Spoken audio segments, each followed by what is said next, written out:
What follows is a speech upon the name under which we operate. Outlaw Creative, the geometry of life. Now, this is not merely a name. It is a declaration of method, a claim about the structure of the world and the stance one must take to meet it. It names a kind of thinker, outlaw, and a mode of understanding, creative. And within the parenthesis, it holds the diagram, the geometry of life.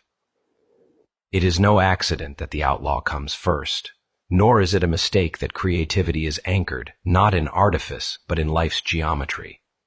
What is being proposed here is a total philosophy of existence, a vision of the human being as a creature shaped by forbidden knowledge, creative fracture, and sacred alignment. Let us begin. 1. The outlaw is not a criminal. The term outlaw has been domesticated by pop culture, flattened into the leather-clad rebel, the lone gun, the anti-hero with a soft side. But this is only a shadow of the deeper truth. The outlaw, in its original sense, is not one who simply breaks the law. It is one who stands outside the law, not necessarily in defiance, but in transcendence. The outlaw is not wicked. He is unwanted. He is the one whose being cannot be folded neatly into the systems of control. The outlaw is inconvenient to bureaucracy, unfixed by hierarchy, immune to the hypnosis of consensus, not because he doesn't understand, but because he understands too well. Outlaw is a metaphysical position. It means I no longer expect this system to speak for me. I will walk outside its grammar. And yet, this is not nihilism. The outlaw is not a destroyer. He is a maker, which brings us to the second word. 3. The geometry of life. Geometry, geo earth plus metron measure, the measure of the earth, the logic of space, the form that holds the movement. But what is the geometry of life? It is not static.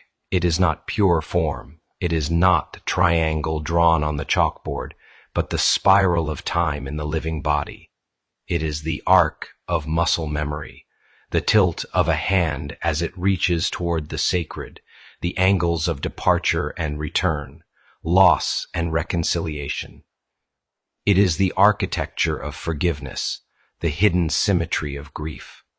The geometry of life is not abstract. It is experienced. Through wounds, through wrong turns, through the stubborn return to truth. The outlaw knows this geometry not by studying it, but by surviving it. He knows that life is not linear, that the straight path often leads to ruin, that sometimes, in order to stay true, you must move diagonally, across the grid, against the grain, away from the gate. And he knows that there are shapes which cannot be spoken in public, but must be lived into reality. These are the outlaw geometries. The geometries of love that defies protocol, of stories that refuse genre, of belonging that exceeds nation. This is not chaos. It is another kind of order, one that the system does not recognize, but the soul remembers. 4. Against the factory of thought. We live in an era of flattening. Algorithms want you to speak in approved shapes. Culture rewards compliance in disguise.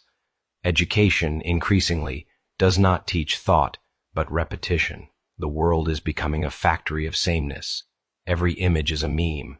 Every answer is a template. Every identity is a checkbox. The outlaw creative refuses this, not out of spite, but out of reverence for the unrepeatable curve of their own soul. To be outlaw creative is to step out of the flow of pre-approved thought and say, no, I will not perform this version of meaning. I will make my own. This refusal is dangerous. The system does not reward self-authored geometries. It mistrusts them. It calls them incoherent, heretical, irrelevant. But the outlaw knows better. He knows that everything true once sounded incoherent, that everything sacred was once called heresy, that every seed looks like nothing until it blooms. So he writes, he paints, he sings, he walks the long line back through his memory. He builds altars from scraps, He names his own directions, he listens to rhythms no one else hears, and in doing so, he reclaims the geometry that the system paved over. 5. Sacred misalignment. The outlaw creative does not belong where he was told to belong, and he has stopped apologizing for it. He has learned that misalignment is not always failure. Sometimes it is instruction. It is the body's way of saying, you were made for something else, not higher, not lower, just else. And so he studies his misalignment like a map. Where does the pain tighten? Where does the voice crack? Where do the colors turn strange? These are signs, these are clues.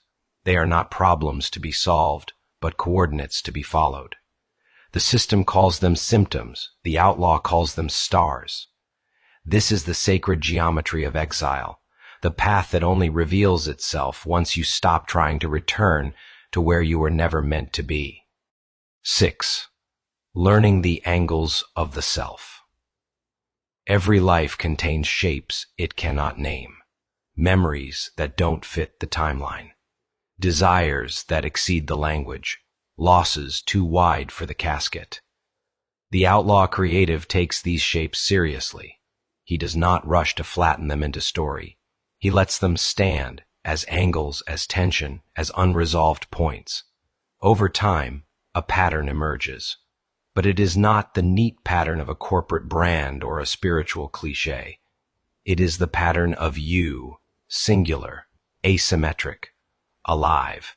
To be outlaw creative is to say, I will study the shapes that haunt me. I will trace their curves until they speak. I will stop forcing symmetry and start listening for resonance. And in doing so, the outlaw discovers something astonishing, that even his fragmentation obeys a kind of logic, that even his ruptures contain rhythm, that he too lives inside a geometry, just not the one they handed him.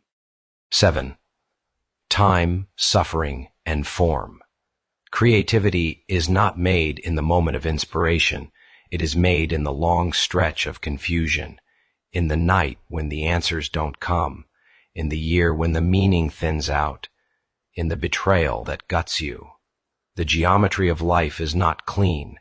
It is marked by trauma, by breakage, by delays that feel like death. But the outlaw creative does not rush to resolve it. He lets the wound speak. He does not demand answers.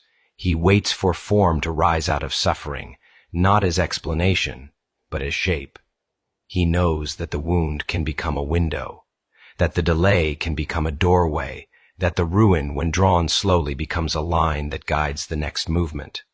This is a sacred patience, not passive, but listening to the deeper order, listening to the geometry beneath the pain. And when he speaks, finally, it is not to describe what he knows.